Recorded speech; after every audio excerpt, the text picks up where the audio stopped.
দুচকীয়া, চাৰিচকীয়া বা যিকোনো ধৰণৰ গাড়ী সকলোতকৈ প্ৰয়োজনীয় ইম্পৰ্টেণ্ট ডকুমেণ্টছ হৈছে RC বা ৰেজিষ্ট্ৰেশ্যন কাৰ্ড। এই ৰেজিষ্ট্ৰেশ্যন কাৰ্ডখন ইউজ কৰি আপোনালোকে গাড়ী কিনা বেচা কৰিব পাৰে। যেতিয়া আপোনালোকে গাড়ীৰ ফিটনেছ চাৰ্টিফিকেট, ইঞ্চুৰেঞ্চ বা পলিউশ্যন চাৰ্টিফিকেট বনাবলৈ যায়, তেতিয়া আপোনালোকৰ ৰেজিষ্ট্ৰেশ্যন কাৰ্ডত যিটো মোবাইল নম্বৰত লিংক হৈ আছে তাতে এটা OTP আহে। সেই OTP দিলেহে আপোনালোকৰ ফিটনেছ চাৰ্টিফিকেট, ইঞ্চুৰেঞ্চ বা পলিউশ্যন চাৰ্টিফিকেট আপোনালোকে বনাব পাৰে। যদি আপোনালোকৰ ৰেজিষ্ট্ৰেশ্যন কাৰ্ডত যিটো মোবাইল নম্বৰত লিংক হৈ আছিলে সেই মোবাইল নম্বৰটো কিবা কাৰণত হেৰাই গ'ল, এতিয়া আপোনালোকৰ লগত সেই মোবাইল নম্বৰটো লিংক নাই, তেন্তে আপোনালোকে চিন্তা কৰা কোনো ধৰণৰ কথা নাই। আপোনালোকে কোনো ধৰণৰ ডিষ্ট্ৰিক্ট ট্ৰান্সপৰ্ট অফিচ নোযোৱাকৈ ঘৰতে থাকি মাত্ৰ আধাৰ কাৰ্ড আৰু ৰেজিষ্ট্ৰেশ্যন কাৰ্ড ইউজ কৰি আপোনালোকৰ যি পুৰণা মোবাইল নম্বৰ নতুন মোবাইল নম্বৰত আপডেট বা চেঞ্জ কৰিব পাৰে। আপোনাৰ ক্ষেত্ৰতো যদি ৰেজিষ্ট্ৰেশ্যন কাৰ্ডৰ পুৰণা মোবাইল নম্বৰটো নাই, তেন্তে এই ভিডিঅ'টো শেষলৈকে চাওক। আজিৰ ভিডিঅ'ত কেনেকৈ আপোনালোকে ৰেজিষ্ট্ৰেশ্যন কাৰ্ডত পুৰণা মোবাইল নম্বৰটো নতুন মোবাইল নম্বৰত আপডেট বা চেঞ্জ কৰিব, মোবাইল নম্বৰ আপডেট কৰাৰ প্ৰচেছ কেনেকুৱা হ'ব, সকলো A to Z এই ভিডিঅ'ত কৈ দিম। তো ভিডিঅ'টো শেষলৈকে চাব। মোবাইল নম্বৰ আপডেট কৰিবৰ কাৰণে আপোনালোকে গুগল ক্ৰমত গৈ চাৰ্চ কৰিব paribahanseva.gov.in। তাৰপিছত আপোনালোকে পৰিবহণ সেৱাৰ অফিচিয়েল ৱেবছাইটত ৰিডাইৰেক্ট হৈ আহিব। ইয়াত আপোনালোকে অনলাইন ছাৰ্ভিচত ক্লিক কৰি ভি-চাইকেল ৰিলেটেড ছাৰ্ভিচত ক্লিক কৰিব। ইয়াত ষ্টেট আছাম চিলেক্ট কৰিব। তাৰপিছত আপোনালোকৰ পেজটো এনেকৈ খোল খাই আহিব।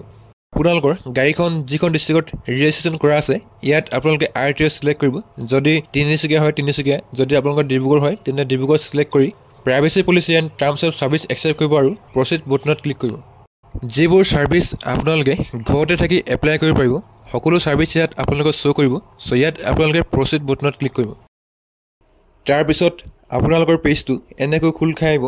ইয়াত আপোনালোকৰ যিমান অনলাইন ছাৰ্ভিচ আছে, আপোনালোকৰ গাড়ী টেক্স পে'মেণ্ট কৰা, অ'নাৰশ্বিপ ট্ৰান্সফাৰ বা আপোনালোকৰ এড্ৰেছ চেঞ্জ কৰা, ফিটনেছ চাৰ্টিফিকেট ৰিনিউৱেল কৰা, ডুপ্লিকেট ফিটনেছ চাৰ্টিফিকেট বনোৱা, ন' অবজেকশ্যন চাৰ্টিফিকেটকে ধৰি আপোনালোকে বহুতো অনলাইন ছাৰ্ভিচ ইয়াত পাই যাব।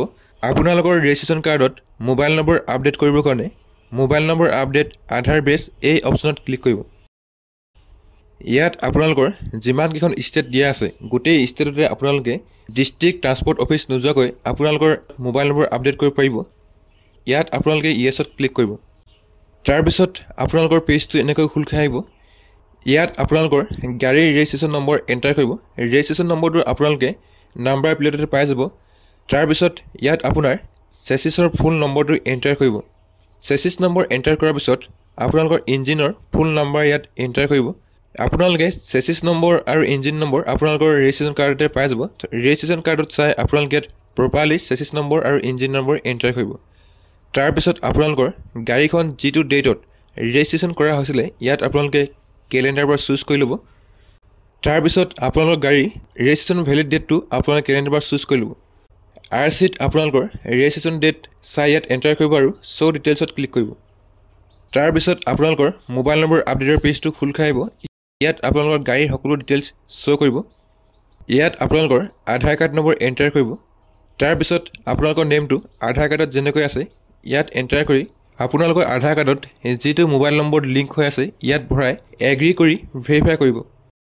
আপোনালোকৰ ৰেজিষ্ট্ৰেশ্যন কাৰ্ডত পুৰণা যিটো মোবাইল নম্বৰত লিংক হৈ আছে তাৰ লাষ্ট 4 ডিজিট শ্ব' কৰিব আৰু ইয়াত আপোনালোকৰ নামটো আহি যাব।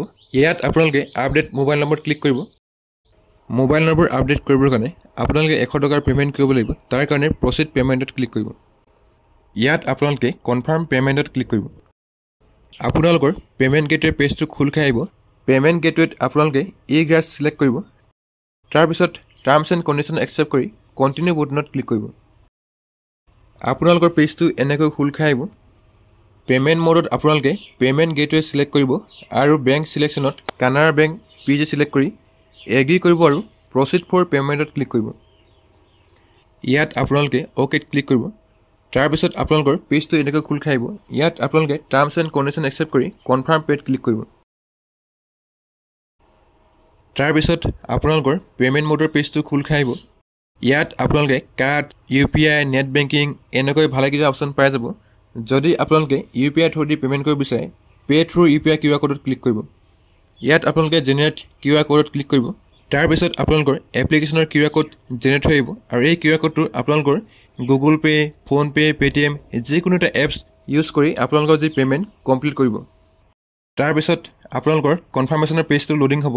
পেজটো আপোনালোকে বেক নকৰিব। যদি আপোনালোকে বেক কৰে কেনচেল হৈ যাব। তাৰপিছত আপোনালোকৰ পে'মেণ্ট মোডৰ পেজটো খোল খাই আহিব। ইয়াত আপোনালোকে তাৰপিছত আপোনালোকৰ পেজটো এনেকৈ খোল খাই আহিব যদি আপোনালোকে ৰেটিং দিব বিচাৰে তেন্তে ইয়াত ৰেটিং দিব পাৰে তো এই পেজটো আপোনালোকে ক্লোজ কৰিব পেমেণ্ট কমপ্লিট কৰাৰ পিছত আপোনালোকৰ যি মোবাইল নম্বৰ ছাকচেছফুলি চেঞ্জ হৈ যাব আৰু আপোনালোকৰ যি এপ্লিকেশ্যন ৰিচিপ্ট জেনেৰেট হৈ আহিব মোবাইল নম্বৰ চেঞ্জৰ ষ্টেটাছ চাবৰ কাৰণে আপোনালোকে হোম বটনত ক্লিক কৰিব তাৰপিছত ইয়াত আপোনালোকৰ RTA চিলেক্ট কৰি প্ৰাইভেচি পলিচি আৰু টাৰ্মছ অফ ছাৰ্ভিচ একচেপ্ট কৰি প্ৰচিড বটনত ক্লিক কৰিব ইয়াত আপোনালোকে প্ৰচিড কৰিব আপোনালোকৰ পেজটো এনেকৈ খোল খাই আহিব ইয়াত আপোনালোকে ছাৰ্ভিচ টেবত ক্লিক কৰি এডিশ্যনেল ছাৰ্ভিচত ক্লিক কৰিব তাৰপিছত ইয়াত আপোনালোকে নো ইয়ৰ ভিছাগেল ডিটেইলছত ক্লিক কৰিব ইয়াত আপোনালোকৰ ৰেজিষ্ট্ৰেশ্যন নম্বৰ চেচিছ নম্বৰ আৰু ইঞ্জিন নম্বৰ এণ্টাৰ কৰি কেপচা কোড ফিল কৰিব আৰু ভেৰিফাই ডিটেইলছত ক্লিক কৰিব আপোনালোকৰ গাড়ীৰ ডিটেইলছ ভেৰিফাই হোৱাৰ পিছত যিটো মোবাইল নম্বৰ আপোনালোকে চেঞ্জ কৰিছিলে ইয়াত আপোনালোকৰ শ্ব' কৰিব